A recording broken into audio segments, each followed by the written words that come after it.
नमस्कार मित्रांनो, मी सोहेल शेख तुमच्यासाठी घेऊन आलोय कंबाईन पूर्व परीक्षेच्या 2018च्या इकॉनॉमिक्सच्या 15 प्रश्नाचं एकदम सखोल विश्लेषण. मित्रांनो, हा व्हिडिओ तुम्ही शेवटपर्यंत बघा, कारण लवकरच कंबाईनच्या तारखा जाहीर होणार आहेत आणि आपल्या अभ्यासामध्ये सिरियसनेस येण्यासाठी त्यासोबतच तुम्हाला एक प्रश्नाचा अप्रोच मिळण्यासाठी आपण चारही ऑप्शनचा एकदम डिटेलमध्ये अनालिसिस करून अचूकपणे लॉजिकली उत्तरापर्यंत कसं पोहोचायचं, काही प्रश्नांना कसं टॅकल करायचं, त्यासोबतच त्या चारही ऑप्शनची आजूबाजूची माहिती देण्याचा प्रयत्न या 15 प्रश्नातून करणार आहोत. तुमच्या 60 पेक्षा जास्त म्हणजे चारही ऑप्शनचा जर विचार केला तर 60 पेक्षा जास्त प्रश्नांचा अभ्यास होईल अशा पद्धतीने मी डिस्कस करणार आहे. तर बघा, एकूण पहिला प्रश्न बघा, 56 नंबरचा प्रश्न म्हणजे त्या प्रश्नपत्रिकेत जो नंबर होता तोच नंबर आपण ए सेटचा कायम ठेवलेला आहे. 1950 ते 51 ते 2013-14 या काळात एकूण स्थूल देशांतर्गत उत्पादनामध्ये, स्थूल देशांतर्गत उत्पादन म्हणजे सोप्या भाषेत जीडीपी, ग्रॉस डोमेस्टिक प्रोडक्ट, शेती क्षेत्राचा वाटा डॅश डॅश प्रवृत्ती दर्शवतो. आता जर तुम्हाला माहित असेल एखादा विकसित देश आहे आणि तो विकसित देश आहे याची जे आपण डेफिनेशन करतो किंवा समजतो, तर त्यामध्ये शेती क्षेत्राचा वाटा कमी असतो आणि त्या तुलनेत सेवा क्षेत्राचा आणि उत्पादन क्षेत्राचा वाटा जास्त असतो. Nigeria, Congo, central Republic of Chad किंवा बांगलादेश यासारखे जे देश आहेत त्याच्यामध्ये 70 ते 80% पेक्षा जास्त शेतीचा वाटा आहे. पण जे विकसित देश आहेत त्यामध्ये इंग्लंड असू दे किंवा युरोपियन बाकीचे देश किंवा अमेरिका यामध्ये शेती क्षेत्राचा वाटा हा 5% पेक्षा कमी असतो. इंग्लंडमध्ये तो 1% पेक्षा कमी आहे. तर तो देश विकसित असतात. आणि भारताचे जेव्हा स्वातंत्र्य मिळालं होतं त्यावेळेस 1950-51 ला 2-3 वर्ष स्वातंत्र्याच्या जो वाटा होता शेती क्षेत्राचा तो कसा होता आपण बघूया. जीडीपीचा जर विचार केला आपण तर तो 1950-51 या काळासाठी 52% म्हणजे 51.9% असा होता, 52%च्या आसपास होता. तो 2018-19 मध्ये किती झाला मित्रांनो बघूया, तर तो घटून तो तब्बल 16% पर्यंत आलाय. आणि जे सेवा क्षेत्र आहे तेच जवळपास म्हणजे हे उलटी कंडिशन आपल्याला सेवा क्षेत्राच्या बाबतीत दिसते. आणि तुलनेत उद्योग क्षेत्राचा पण विकास झालाय, पण जेवढा झपाट्यानं सेवा क्षेत्राचा विकास झालाय तेवढ्याच झपाट्यानं शेती क्षेत्रामध्ये घट आलेली आहे. तर हे एक पॉईंट लक्षात घ्या. आता जीडीपी बघितला त्यासोबतच निर्यात. निर्यात बघा, आपण सुरुवातीला पासूनच कृषी प्रधान देश आहेत आणि आपण इंग्रजांच्या काळात पण निळ, कापूस यासारख्या कच्च्या मालाची किंवा चहा यासारख्या मालाची निर्यात करत होतो. पण स्वातंत्र्यानंतर जे पारंपरिक माल आहे त्यामध्ये चामडे किंवा दागिने यासारख्या ज्या गोष्टी आहेत त्या गोष्टींच्या निर्यातीचा वाटा तो हळूहळू कमी होत आलाय.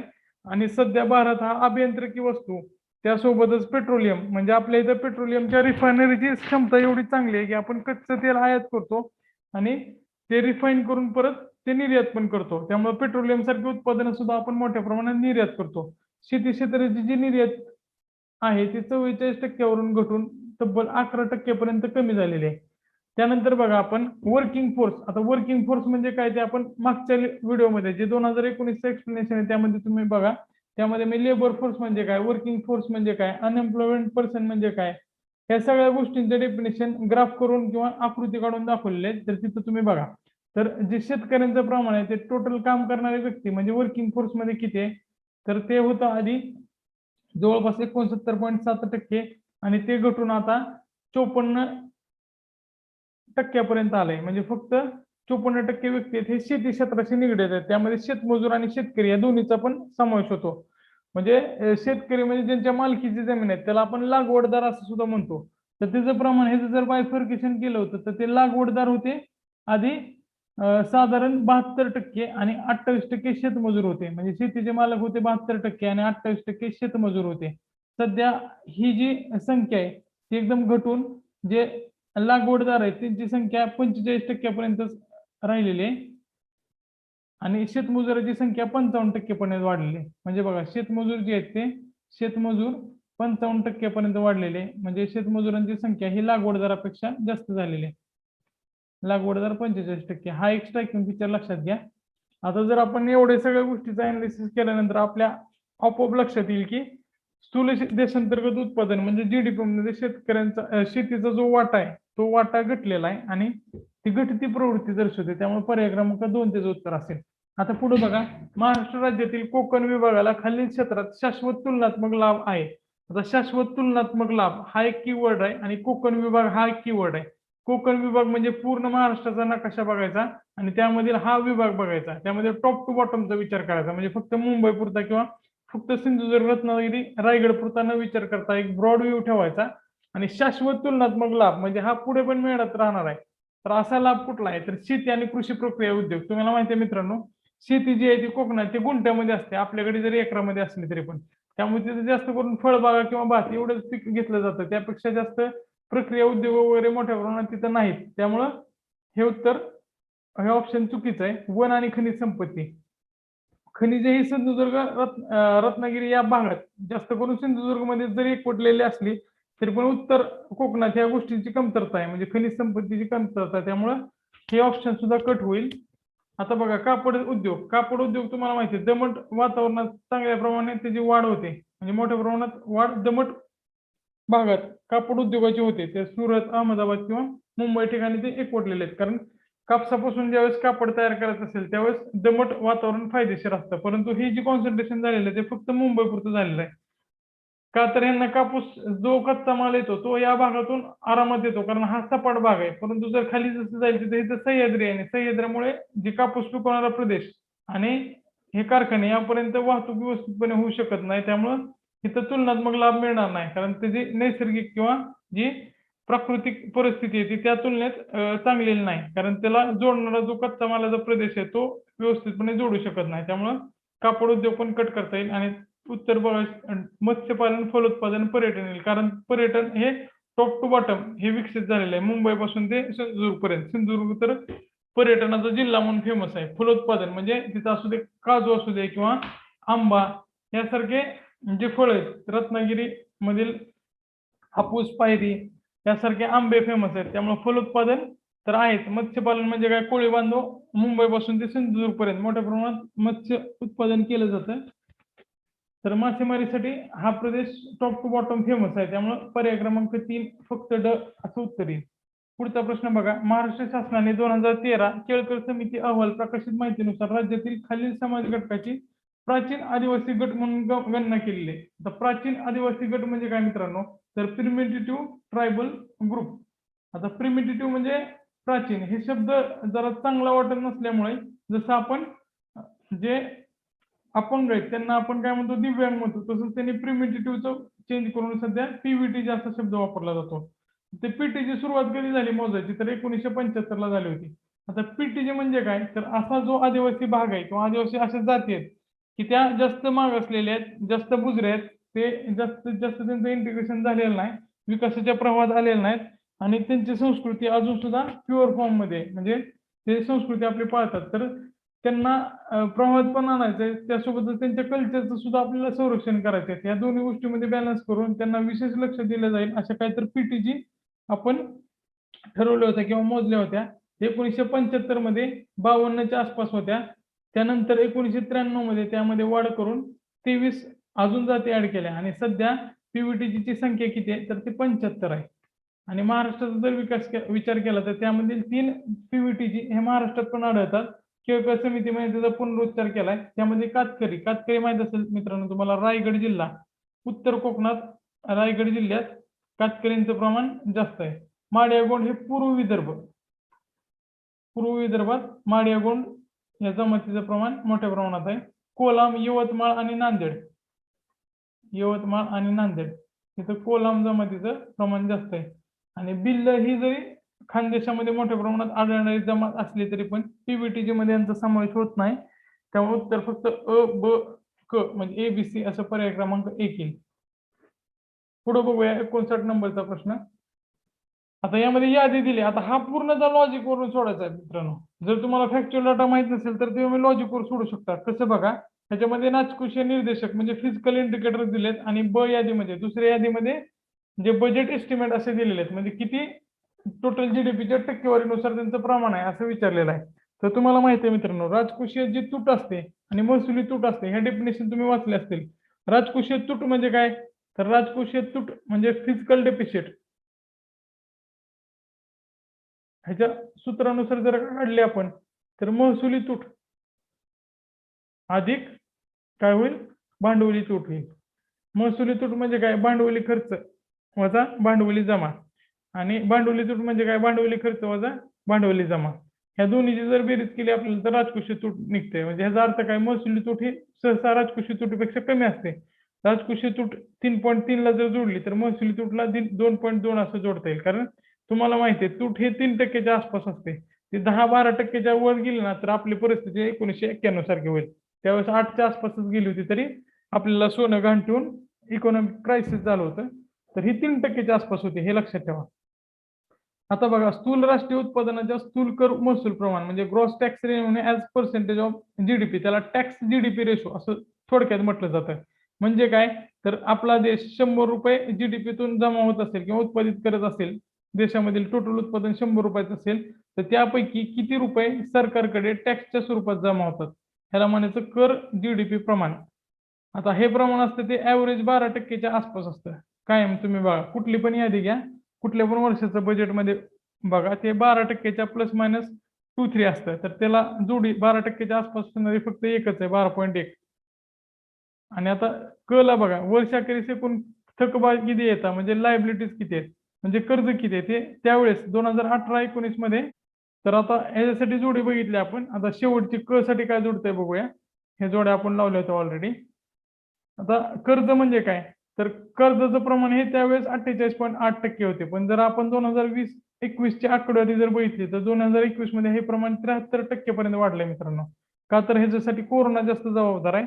एन के सिंग ही जी कर्जावरची समिती होती, खर्चावरची समिती, त्यांनी काय सांगितलं होतं, तर जे कर्ज आहे ते 60% पर्यंतच मॅक्झिमम लिमिट पाहिजे. अप्पर लिमिट किती पाहिजे, 60%ची. त्यापैकी केंद्राचा जो वाटा आहे तो कर्जातला तो 40% पेक्षा जास्त होणे, त्याची मर्यादा 40% असली पाहिजे. आणि राज्याची ही जीडीपी संबंधी बोलतोय, जीडीपीच्या 60%. केंद्राचा जो कर्ज आहे ते जीडीपीच्या 40% पर्यंतच असला पाहिजे आणि राज्याचा 20% असला पाहिजे. पण ही मर्यादा वाढून सध्या आपण ते सगळं क्रॉस केलंय आणि 2021 ला ती जवळपास 73%च्या जवळपास कर्जाचं प्रमाण वाढलेलं आहे. पुढचा प्रश्न बघा, महाराष्ट्र सरकारच्या 2016-17च्या अंदाजपत्रकीय अंदाजानुसार राज्य सरकारच्या महसुलातील विविध स्त्रोतांच्या महत्वानुसार महसूल स्त्रोताच्या सापेक्ष वाट्याचा क्रम खालीलपैकी कोणता आहे. आता आपल्याकडे टॅक्स कशा स्वरूपात जमा होतो आणि त्याच्यामध्ये 1, 2, 3 असं वाटा कुठल्या टॅक्सचा जास्त आहे, कुठल्या टॅक्सचा कमी, असा आपल्याला उतरता क्रम लावायचा आहे. आता त्यावेळेस जर विचार केला आपण 2016-17चा, तर त्यावेळेस विक्री कर हा 1 नंबरला होता. त्यामुळे हे उत्तर पर्याय क्रमांक 2 येईल. पण जर आपण आत्ताचा जर विचार केला 2020-21चा, तर त्यावेळेसचे आकडेवारी मी तुम्हाला सांगतो. 2019-20 ला पण हा क्रम सेमच होता. त्याच्यामध्ये जरी प्रमाणात फरक झाला असेल तर जीएसटी 1 नंबरला आहे. 1 जुलै 2017 पासून जीएसटी लागू झालाय आणि त्याचा वाटा सध्या 39% पर्यंत आहे. त्यानंतर 2 नंबरला वॅट आहे. आता तुम्हाला माहित असेल वॅट हे विक्री कर जरी रद्द झाला असेल, राज्य विक्री कर, तरी पण वॅट हा मोठ्या प्रमाणात फ्युलवर लावला जातो. तंबाखू आणि दारू अशा ज्या गोष्टी आहेत त्याच्यावर सगळे टॅक्स लावले जातात, वॅट पण लावला जातो. तर फ्युलवर मोठ्या प्रमाणात वॅट लावला जातो आणि राज्याचा जो वाटा आहे तो ह्याच्यामधून येणारा तो 21% पर्यंत आहे एकूण जे आपली कर जमा होते त्यापैकी. 3 नंबरला एक्साईज आहे. हे अर्थव्यवस्थेचे भारवाहक म्हणून बरेच मीम्स वगैरे फेमस झाले होते. कारण एक्साईज डिपार्टमेंटचं उत्पादन फक्त चालू होतं, बाकी सगळे कर विभाग थंडवलेले असताना सुद्धा जे मानवी वापरासाठी दारू आहे ते राज्याच्या अंतर्गत येते आणि प्रसाधन आणि औषधी वापर जे 2 विषय ते केंद्राच्या अंतर्गत जातात. म्हणजे समजा कुठल्या स्प्रे मध्ये अल्कोहोल वापरला असेल किंवा टॉयलेटरीज म्हणजे फरशी धुणाऱ्या कुठल्या तर लिक्विड मध्ये जर अल्कोहोलचा वापर होत असेल तर त्याच्यावरचा कर हा केंद्र सरकार गोळा करेल. पण दारूमध्ये जो वापर होत असेल अल्कोहोलचा त्या संबंधीचा कर राज्य जमा करेल. असा तो सूची मध्ये विभागणी केलेली आहे, राज्य सूची केंद्र सूची. तर ह्याचा 11.9% वाटा आहे.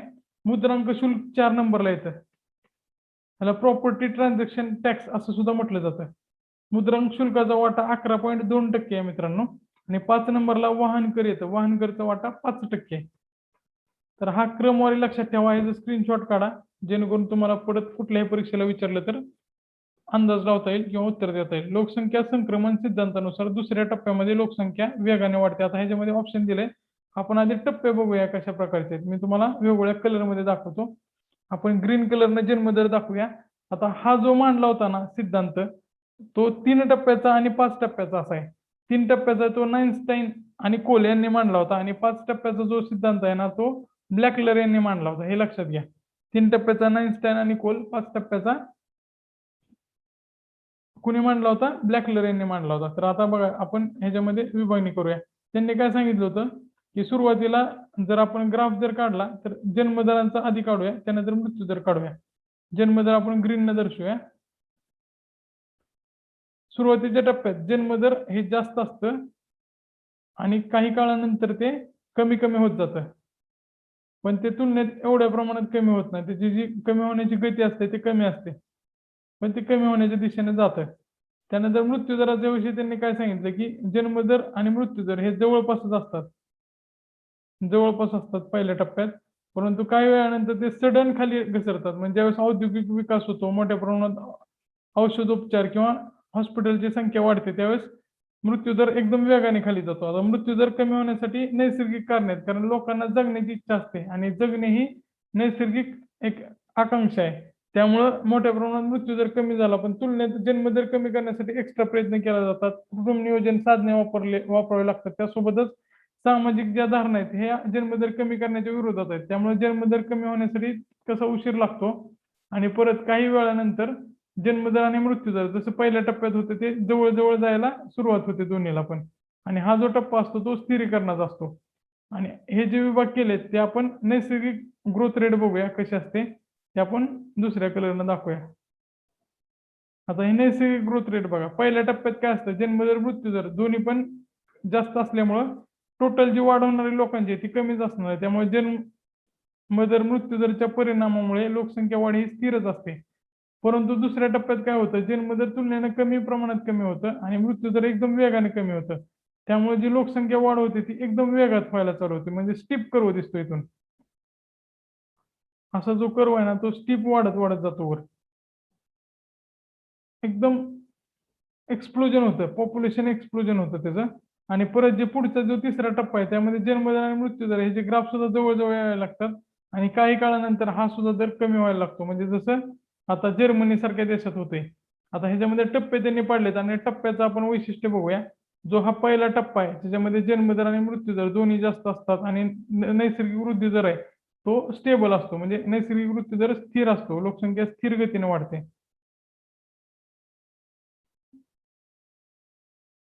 स्थिर. आता दुसरा टप्पा बघूया मित्रांनो. दुसऱ्या टप्प्यात काय होतं तर तुम्हाला सांगितल्याप्रमाणे जन्मदर थोड्या कमी प्रमाणात आणि मृत्यूदर वेगात कमी होतो. त्यामुळे लोकसंख्या वेगाने वाढते. आणि तिसरा जो टप्पा आहे ना, त्यामध्ये ह्या दोन्ही परत ग्राफ आहेत ते एकमेकाला चिटकायला जातात आणि परत लोकसंख्या ही एकदम स्थिरीकरणाकडे किंवा पुढं जर्मनीसारखी म्हणजे कमी होण्याकडे पण जाते. पण ती सुद्धा स्थिर अवस्था असते एक प्रकारची. आता ही वेगाने वाढणारी अवस्था आहे ती भारतात 1950 ते 1981च्या दरम्यान होती. स्थिर अवस्था कधी होती तर 1800च्या काळात ज्यावेळेस मृत्यू पण मोठ्या प्रमाणात व्हायचे आणि जन्म पण मोठ्या प्रमाणात व्हायचे. त्यामुळे लोकसंख्या जवळपास स्थिर होती. पण ज्यावेळेस औद्योगिक क्रांती झाली मोठ्या प्रमाणात औषधोपचार आले आणि लोकांकडे त्या गोष्टीची उपलब्धता झाली तर त्यावेळेस मग नैसर्गिकरित्या मृत्यू दर मोठ्या प्रमाणात कमी झाला आणि लोकसंख्या मोठ्या प्रमाणात वाढली. त्याच्यानंतर परत तिसरा जो टप्पा होता ना, त्याच्यामध्ये काय होतं, तिसऱ्या टप्प्यामध्ये ह्या स्थिर व्हायला लागल्या. तर असा टप्पा अजून आपल्याकडे आलाच नाही. आपण 2045 नंतर स्थिर टप्पा येईल असा अंदाज व्यक्त केलेला आहे. त्याच्यानंतर पुढे बघूया. पुढचा आता ह्या प्रश्नाचं उत्तर काय येईल मित्रांनो, ह्याच्यावरनं तुम्हाला सहज सांगता येईल की दुसऱ्या टप्प्यात लोकसंख्या वेगाने वाढते. आता ह्याच्यानंतरचा पुढचा प्रश्न बघूया. ह्याच्या आधी हे क्लिअर करतो मी. 62 नंबरचा प्रश्न बघा. खालीलपैकी एक पर्याय महाराष्ट्र राज्याच्या मनरेगा योजनेसंबंधी 2015-16 साठीचा अनुक्रमे एका दिवसाचा रोजगार निर्मितीचा खर्च आणि प्रत्येक कुटुंबासाठी सरासरी रोजगार दिवसात दर्शवतो. आता बघा किती दिवस रोजगार दिले प्रत्येक कुटुंबाला आणि सरासरी खर्च किती आलता त्यावेळेसचा प्रश्न आहे तो फॅक्च्युअल आहे. आता सध्या काही कामाचा नाही. आताला फक्त आपल्याला डाटा कुठला लागायचा तर 2020-21चा म्हणजे सध्याचा 2021 नुसार किती दर आहे हा फक्त बघणं महत्वाचं आहे. तर ते बघूया. हरियाणा हे 1 नंबरला आहे मजुरी देण्यासाठी मनरेगा अंतर्गत. मनरेगाची हरियाणाची जी जाहिरात आहे ती प्रत्येक वेळी त्यांच्या निवडणुकीच्या वेळेस पण येते पण गव्हर्नमेंटच्या चॅनलवर पण सारखंच असते. तर हरियाणाचा दर आहे तो ₹315 सगळ्यात जास्त ते मजुरीचा दर देतात. 2 नंबरला आहे ते. आता ह्याच्यामध्ये फक्त महाराष्ट्र बघूया आपण. एवढा फॅक्च्युअल डाटा लक्षात ठेवण्याची गरज नाही. महाराष्ट्राचा ₹248 दर आहे. हे एक लक्षात ठेवा तुम्ही. आणि सगळ्यात कमी कोणाचा आहे तर मध्य प्रदेश आणि छत्तीसगड. हे एकच होते आधी. त्यानंतर त्या दोघांची विभागणी झाली. पण त्या दोन्हीचा मजुरीचा दर आहे तो फक्त ₹193. तर बघा महाराष्ट्रात जेवढे ML आहेत तेवढेच 248 रुपये रोजगाराचा दर आहे. महाराष्ट्रात लक्षात ठेवणं महत्वाचं आहे. सगळ्यात जास्त हरियाणा आणि सगळ्यात कमी छत्तीसगड MP 193 रुपये, हे लक्षात ठेवा. 63 नंबरचा प्रश्न बघा, केंद्र सरकारच्या या अगोदर खालीलपैकी कोणत्या राज्यांनी राजकोषीय जबाबदारी कायदा म्हणजे फायनान्शियल रिस्पॉन्सिबिलिटी लेजिस्लेशन अंमलात आणलाय? आता बघा, हे फायनान्शियल रेग्युलेशन कशासाठी टाकावं लागतं किंवा रिस्पॉन्सिबिलिटी कशासाठी टाकावं लागते? तर एखाद्या राज्याने जास्त खर्च करून मोठ्या प्रमाणात कर्ज तयार केला तर त्याचा पुढच्या पिढीवर किंवा पुढच्या सरकारवर अनिष्ट परिणाम होतो.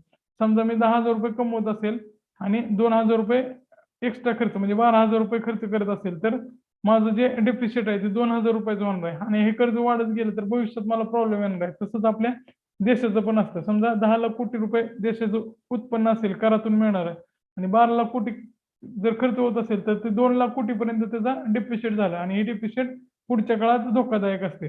जर आपण केंद्राचा विचार केला तर केंद्रीय स्तरावर FRBM ऍक्ट हा 2003 ला मंजूर झाला होता आणि अंमलात कधी आला तर 2004 ला अंमलात आला. त्यामुळे FRBM 2004 असं म्हटलं जातं. त्याच्याविषयी कार्यगट होते. पहिला जो कार्यगट होता तो विजय केळकर कार्यगट होता. FRBM कार्यगट हे दोन आहेत, ते दोन्ही विजय केळकर यांच्या अध्यक्षतेखालीच होते. FRBM कार्यगट हा होता तो 2003 चा होता आणि 2003 च्या ह्याच्यावर 2008 चं टार्गेट दिलं होतं. 2008 पर्यंत ठरवायचं होतं किती टार्गेट ठेवायचं. हा फर्स्ट होता. सेकंड FRBM जो होता ना तो परत आला होता 2012 ला आणि तिसरा जो FRBM जो गट होता त्याला कार्यगट असं म्हणतो, तो NK सिंग यांच्या अध्यक्षतेखाली होता. NK सिंग लक्षात ठेवा. तो कधी नेमला होता मित्रांनो? 2016 ला नेमला होता आणि त्याचं लक्ष होतं 2023-24 चं आणि यांनी काय सांगितलं होतं लक्ष? 3% प्लस मायनस 0.5% हा डेप्रिशिएट असली पाहिजे आणि ही डेप्रिशिएट कमीच राहिली पाहिजे. जर वाढली तर 1991 सारखी परिस्थिती येते. त्यावेळेस 8.7% झाली होती. जर आपल्याला सोनं गहाण ठेवून आपला देश कर्जबाजारीच्या दिशेने गेला होता. पण त्यावेळेस मनमोहन सिंग सारख्या अर्थतज्ञांनी देश सावरला आणि परत मोठ्या प्रमाणात आपण प्रगती केली. तर हे कमी करण्यासाठी किंवा जे डेप्रिशिएट आहे ते कमी ठेवण्यासाठी एक ऑब्लिगेशन असावं यासाठी असे कायदे केले जातात. आता जर राज्याचा विचार केला तर सगळ्यात प्रथम कायदा कर्नाटकने केलाय. कर्नाटकचा जो कायदा तो 2002 चा आहे. त्यानंतर 2 नंबरला केरळ आहे. केरळनं 2003 ला कायदा केलाय आणि महाराष्ट्र जो आहे तो महाराष्ट्राचा जो कायदा आहे तो FRBM महाराष्ट्र FRBM ऍक्ट तो 2005 चा आहे आणि त्याचं लक्ष 2009 होतं. तुम्हाला माहिती आहे 2008 मध्ये आपल्या जे उत्पन्नावर आहे महसुली तूट ही कमी होऊन प्लस मध्ये पण आलती. पण 2008 ला मोठ्या प्रमाणात सब प्राईम क्रायसिस झालं. अमेरिकेतील बँका बुडल्या, युरोप सुद्धा संकटात आलं. त्यामुळे आपल्याला डेप्रिशिएट वाढवणं हे क्रमप्राप्त होतं. त्यामुळे आपण डेप्रिशिएट वाढवली आणि हे जे लक्ष आहे ते साध्य होता राहिले. 2007 ला या गोष्टी साध्य झाल्या पण 8-9 ला परत या गोष्टी वाढल्यामुळं डेप्रिशिएट वाढलं. तर आता ह्याच्यानुसार तुमच्या लक्षात येईल की फक्त पर्याय क्रमांक 3 हे उत्तर येईल. पुढे बघा, नियोजनाच्या नंतरच्या टप्प्यामध्ये 1981 ते 2012 आता ह्या सालावर बऱ्याच वेळा प्रश्न विचारले जातात कारण बऱ्याच आर्थिक पाहणीमध्ये 2012 ची आकडेवारी दिलेली असते. सरासरी स्थूल देशांतर्गत उत्पादन वाढीचा म्हणजे GDPचा दर हा डॅश होता. हे उत्तर 5.9 आहे. ह्याला कुठलंच लॉजिक नाही. दत्तन सुंदरम मध्ये काय तक्ते दिले ते व्यवस्थित करा, त्याच्यावरून उत्तर मिळेल. आता बघा, सार्वजनिक मूलभूत उत्पन्न म्हणजे UBI यामध्ये खालीलपैकी कोणते घटक आहेत? आता युनिव्हर्सल बेसिक इन्कम आहे ही संकल्पना आहे ना बऱ्याच वेळा आलेली आहे. ही प्रणव सेन समितीने मांडली होती आणि जे आता 2016-17चं बजेट होतं त्यामध्ये सुद्धा याची चर्चा केली होती. 2019च्या इलेक्शन मध्ये काँग्रेसच्या ज्या हमीपत्रात किंवा निवडणुकीच्या घोषणापत्रात UBI ची उल्लेख केला होता. UBI म्हणजे प्रत्येक व्यक्तीला काही असं फिक्स इन्कम दिलं जाईल म्हणजे सगळ्यावर सबसिडी देण्यापेक्षा एकच रक्कम त्यांच्या अकाउंटमध्ये टाकली जाईल. आता हे टाकताना युनिव्हर्सलिटी असेल म्हणजे कोणालाही वगळायचं नाही. कोण गरीब श्रीमंत जात पात धर्म प्रदेश कुठलाच भेदभाव करायचा नाही. त्याला अनकंडिशनलिटी असेल म्हणजे कुठलेही त्याला कंडिशन नसेल. प्रतिनिधित्व म्हणजे प्रत्येकाला त्याचा लाभ मिळेल. लाभार्थीच्या निवडणुकीचा आदर. आता हे सगळ्या गोष्टी या UBI मध्ये समाविष्ट होतात. त्यामुळे पर्याय क्रमांक 4 उत्तर आहे त्याचं. 66 नंबर बघा, 2004-5 मधील सार्वजनिक उपक्रमाच्या कामगिरीवरून नवीन आर्थिक पर्यावरणामध्ये सार्वजनिक उपक्रम तेव्हा चांगली कामगिरी करू शकतात जेव्हा आता जर सार्वजनिक उपक्रमाची इफिशियन्सी वाढवायची असेल तर काय करावं लागेल त्यांनी सांगितलंय. पुरेशी स्वायत्तता दिल्यानंतर आता जर ऑटोनॉमी दिली तर लालफितीचा कारभार कमी होतो आणि जर समजा त्यांना कुठली मान्यता मिळवायची असेल तर ते त्यांच्या लेवलवर निर्णय घेऊ शकतात. त्यामुळे त्यांचा कुठला प्रॉफिट किंवा लॉस होणार असेल तर तो वाचू शकतो कारण क्विक निर्णय घेतल्यामुळे लगेच त्याची ऍक्शन होते. तर पुरेशी स्वायत्तता दिल्यानंतर हे बरोबर आहे. त्याच्यानंतर बघा नोकरशाही आणि राजकीय नियंत्रणात घट. आता नोकरशाही आणि त्याला आपण ब्युरोक्रेसी म्हणतो, म्हणजे सरकारी काम 6 महिने थांब अशी एक म्हण पण आहे आपल्या मराठीत. तर ब्युरोक्रेसीमध्ये लालफितीचा कारभार होतो आणि त्याच्यामुळे बऱ्याच वेळा एखाद्या कामाला वेळ लागतो. ते खाजगी क्षेत्रात ह्या गोष्टी घडत नाहीत. तर ह्याच्यामध्ये घट आणणं गरजेचं आहे. परत बघा सार्वजनिक उपक्रमामध्ये खाजगी संस्कृती म्हणजे प्रायव्हेट कल्चर रुजवणे किंवा सुरू करणे. प्रायव्हेट कल्चरमध्ये प्रोफेशनलिझम असतं आणि जास्त ऍक्टिव्ह असतात. तुम्ही आता बँकेत वगैरे गेला असाल तर बघा ॲक्सिस बँकेत किंवा आयडीबीआय बँकेतला फरक आणि एसबीआय आणि महाराष्ट्र बँकेत. असं नाही की सगळ्याचेच कर्मचारी चांगले किंवा वाईट आहेत, पण त्याच्यामध्ये कामाचा ताण पण जास्त आहे शासकीय कर्मचाऱ्यांना आणि आता सध्या या गोष्टी बदलत आहेत. सेंट्रल बँक, महाराष्ट्र बँक यासारख्या बँकांनी सुद्धा जे आपल्या वयाची मुलं आहेत ते सुद्धा एन्थुसियास्टिकली काम करतायत आणि ह्यामध्ये बदल होतोय. पण आधीच्या काळावरून यांनी प्रश्न विचारलेला आहे, तर त्यामध्ये प्रायव्हेट कल्चर तयार केलं पाहिजे का? तर हे तिन्ही ऑप्शन बरोबर असल्यामुळे पर्याय क्रमांक 4 उत्तर येते. 67 नंबर प्रश्न बघा. शेती क्षेत्रासाठी आर्थिक नियोजनाची खालीलपैकी कोणती उद्दिष्ट म्हणजे टार्गेट काय आहेत आर्थिक नियोजनासाठी? शेती उत्पादनात वाढ झाली पाहिजे हे तर असणारच आहे. रोजगार संधीमध्ये वाढ झाली पाहिजे. कारण रोजगार संधीमध्ये वाढ व्हायची असेल तर 50% जे क्षेत्र आहे ते लोकसंख्या आहे ते शेती क्षेत्रावर आहे. 50% पेक्षा जास्त आहे. तर ते रोजगार संधीमध्ये वाढ करण्यासाठी आर्थिक नियोजन त्यांचं करणं गरजेचंच आहे. ग्रामीण भागातील उत्पन्नाची विषमता कमी करणे. तुम्हाला मी आत्ताच सांगितलं 50%च्या जवळपास हे भारतीय स्तरावर आहे. पण जर जर आपण ग्रामीण भागात गेलो तर हेच प्रमाण शेतकऱ्यांचं 70%च्या वर आहे. 70% प्लसच आहे. तर त्यांच्या उत्पादनात विषमता कमी करायची असेल तर ग्रामीण भागातील शेतीमध्ये भरभराट आली पाहिजे.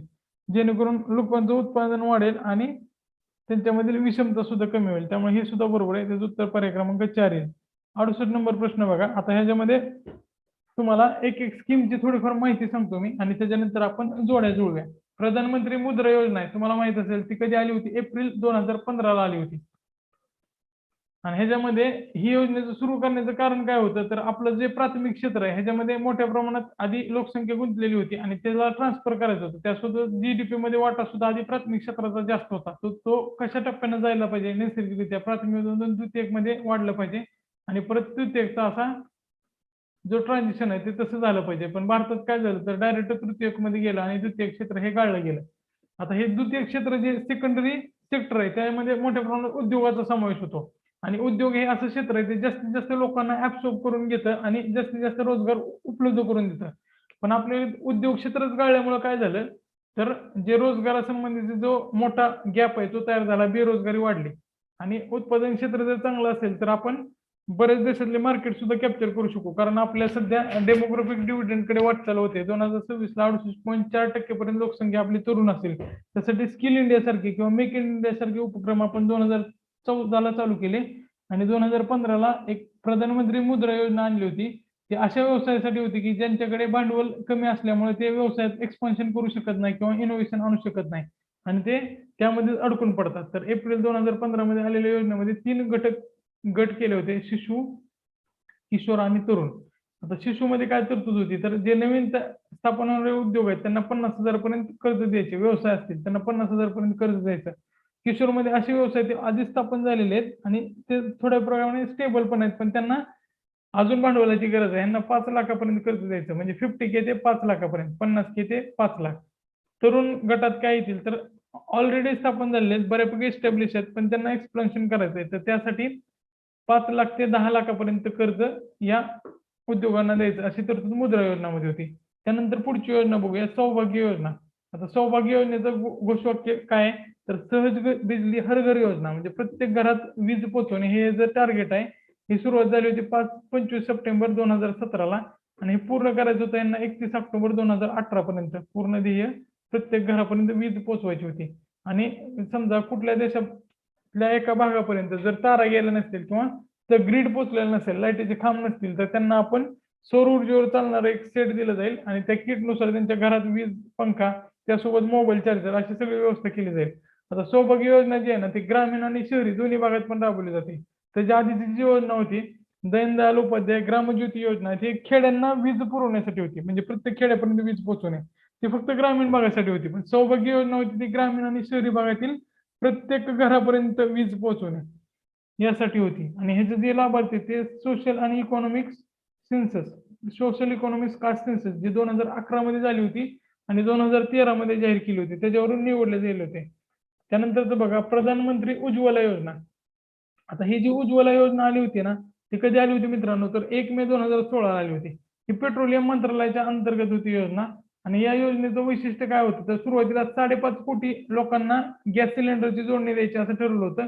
त्यानंतर ती 8 कोटीपर्यंत केली आणि परत 2018ला ही प्रत्येक गरीब ग्रामीण आणि शहरी कुटुंबांना गॅस जोडणी देणे हे त्याचं टार्गेट ठेवलं होतं. ते 2019ला 8 कोटी टप्पा पण पार केला त्यांनी आणि ही गॅस जोडण्याची ₹1600 मदत दिली जाईल आणि जी गॅस कनेक्शन आहे ते महिलेच्या नावावर असेल अशी कंडिशन होती. उज्ज्वल डिस्कॉम अश्युरन्स योजना. तर काय झालं होतं, जे डिस्कॉम आहेत म्हणजे काय डिस्ट्रिब्युशन कंपनी आहेत महाराष्ट्रामध्ये एमएससीबी सारखी जी आहे, जे वीज वितरण करते, तर त्या वितरण कंपन्यांवर मोठ्या प्रमाणात कर्जाचा बोजा झालाय. त्यामुळे त्यांना व्याज मोठ्या प्रमाणात द्यावं लागतं आणि ते कर्ज राज्य सरकारकडे ट्रान्सफर करण्यासाठी आणि त्यांची आर्थिक स्थिती सुधारण्यासाठी उज्ज्वल डिस्कॉम अश्युरन्स योजना, याला उदय असं शॉर्ट फॉर्म सुद्धा आहे, ती सुरू झाली होती. आता आपण जोड्या लावूया. प्रधानमंत्री मुद्रा योजना.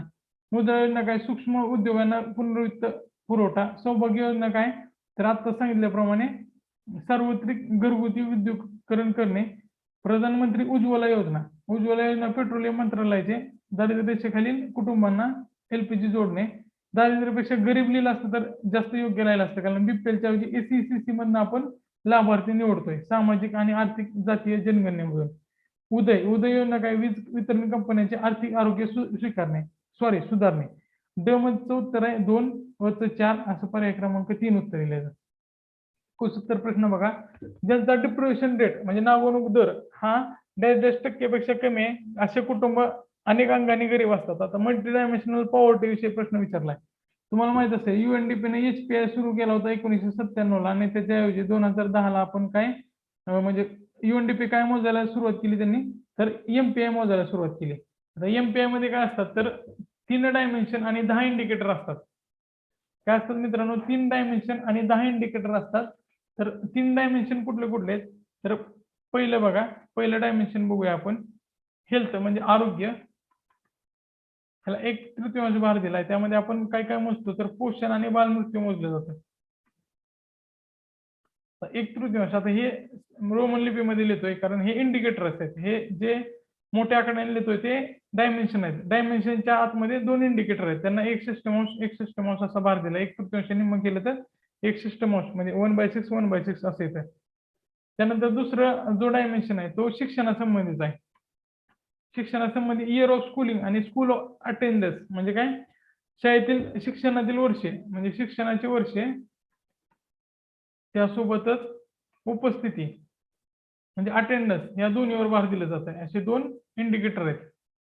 आता तिसरं जे इंडिकेटर आहे तुम्ही एका सुरात लक्षात ठेवलं तर लक्षात राहील, की राहणीमानाचा दर्जा म्हणजे स्टँडर्ड ऑफ लिव्हिंग, ह्याच्यावर तिसरा डायमेन्शन आहे ते आधारलेलं आहे. त्यामध्ये तुम्ही असं लक्षात ठेवा, स्वच्छ इंधन, पाणी,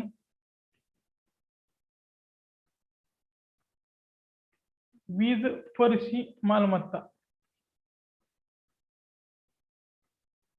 आता हे 6 इंडिकेटर आहेत. म्हणजे 1/3 ला आपण जर ह्याला 6 ने डिवाइड केलं तर 1/18 असं प्रत्येकाला भार येईल.